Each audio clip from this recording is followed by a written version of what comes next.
해음부 손상이라는 것은 여성들한테는 굉장히 좀 두려움의 대상이거든요. 절개를 해도 무섭고 절개를 하지 않아도 무서운 게 바로 출산인 것 같은데 과연 그럼 절개를 하는 것이 맞는 것인가?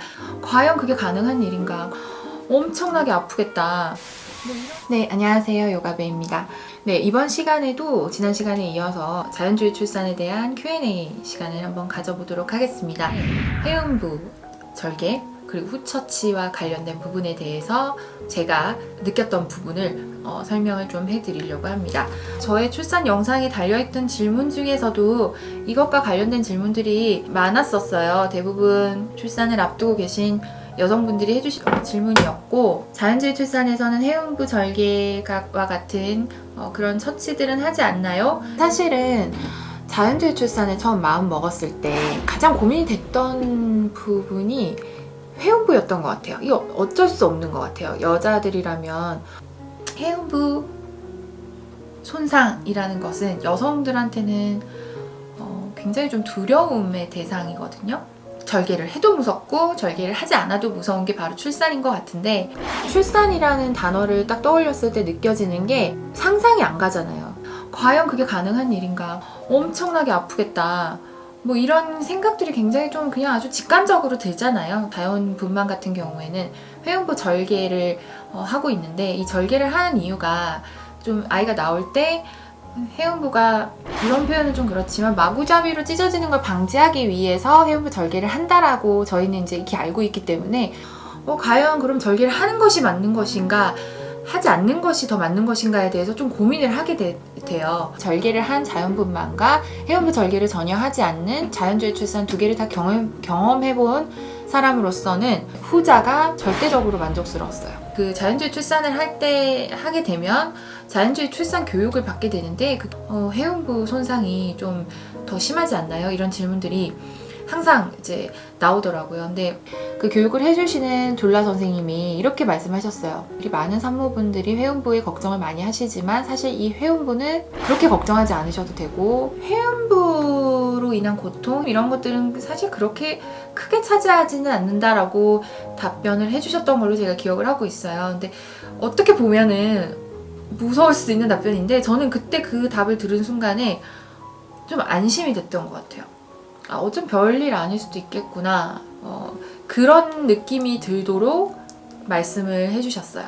첫 번째 출산에서는 그 절개를 하는 순간 자체는 사실 저는 느껴지는 게 없었어요. 무통을 그때 당시에는 맞았기 때문에 대부분의 산모분들은 하시는 말씀이 진통의 통증이 워낙 강하기 때문에 해음부를 절개하는 거는 전혀 느껴지지 않는다라고, 이제 불편함이 한 일주일 넘게 거의 열흘 정도 조리원에 있었던 내내 갔었던 걸로 기억을 하는데, 은근히 짜증스러운 따끔함이 계속 있었거든요. 맘카페 같은 데도 이렇게 검색을 해서 보면 꿰맨 부위의 실밥이 살을 찔러서 생기는 통증이 아닌가, 병원에 가서 그러면 한 번 더 진료를 받아볼까, 그냥 있어도 되는 것인가, 이런 고민을 굉장히 많이 하다가 한 일주일 정도 지나고 열흘 정도 지나니까 그 좀 고통이 없어지길래 그냥 이제 넘어갔던 건데, 두 번째 출산에서는 해음부 절개 전혀 하지 않았고요. 제 영상 보신 분들 아시겠지만 아이가 태어나는 순간 저는 욕조에 있었고, 욕조 안에는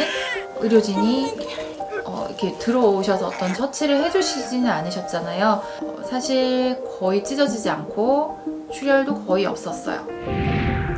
또 저 출산 영상에 제일 많았던 질문 중에 하나가 왜 출혈이 없나요? 출산할 때 다량의 피가 나오는 걸로 아는데 라는 내용의 질문도 굉장히 많았거든요. 이 모든 것은 사실 좀 몸의 긴장과 좀 관련이 되어 있다라는 말씀을 먼저 드리면서 시작을 할게요. 저 같은 경우에는 사실 저도 놀라울 정도로 출혈이 거의 없었어요. 아무래도 좀 몸에 이완이 좀 어느 정도 되어 있기 때문에, 제가 이완을 했던 거는 진통에 관련된 지난 영상에서도 말씀드렸지만 호흡을 통해서 이완을 했었고요. 이 호흡을 통해서 이완을 할 때 최대한 제가 머릿속으로 상상을 하면서 아이가 열심히 내려오려고 하고 있다, 내가 호흡을 통해서 아이를 좀 더 밀어줘야 된다, 그리고 나의 자궁의 세로 근육들이 내 호흡과 함께 아이를 더 밀어내고 있다라는 상상을 계속 했었어요. 그래서 좀 집중을 잘 했던 것 같아요. 지금 제가 그 영상을 다시 보면 사실 제가 계속 눈을 감고 호흡을 하고 있는데 그래서인지 저한테는 그 영상 속의 어떤 풍경들은 좀 낯설기도 하거든요. 그러니까 그만큼 저의 그 출산에 좀 몰입을 하고 있었던 것 같아요. 그래서 그만큼 좀 몸의 긴장을 어느 정도 빼고 출산을 했기 때문인지 해운부의 어떤 손상도 최소화되었고 그 출혈 역시도 그리 많지 않았던 걸로.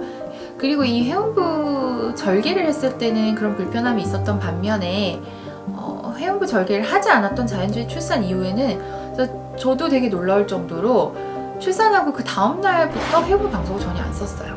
굳이, 그러니까 첫날에는 수유할 때나 이럴 때 방석이 좀 필요했었던데 둘째 날 밤에는 제가 태반 프린팅을 할 때 저도 모르게 그냥 이 바닥에, 침대가 아닌 바닥에 이렇게 털썩 주저앉아서 프린팅을 했었거든요. 근데 그래도 전혀 아프거나 하지 않았던 걸 보면 확실히 절개하지 않는 편이 몸의 회복이 좀 더 빠르다라는 거를 알 수 있었습니다. 좀 사람마다의 개인차는 분명히 있을 수가 있는데 제 주변에 자연주의 출산하신 분들은 대부분 그렇게 많이 찢어지진 않았다라고 하셨던 거 보니까 그 절개가 의학적으로도 꼭 필요한가에 대한 얘기들이 분분하다고 하잖아요. 근데 저도 제가 경험한 바로서는 굳이 절개를 해야 하나라는 생각이 좀 들기는 해요. 몸이 충분히 이완되고, 그러니까 즉 충분히 긴장이 좀 풀리게 되면 아무래도 그 회음 부위 역시도 근육이기 때문에 근육에 어떤 긴장이 많이 되어 있을수록 어떤 평소에 하지 않던 운동을 할 때 충격이 좀 있는, 손상이 좀 생길 수밖에 없잖아요. 근데 좀 충분히 이완되어 있는 상태에서는 좀 부드럽게 모든 것들이 좀 진행이 되니까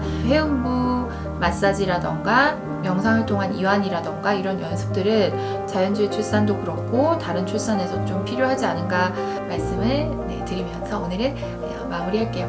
많은 분들의 궁금증이 해결되셨기를 바라고요.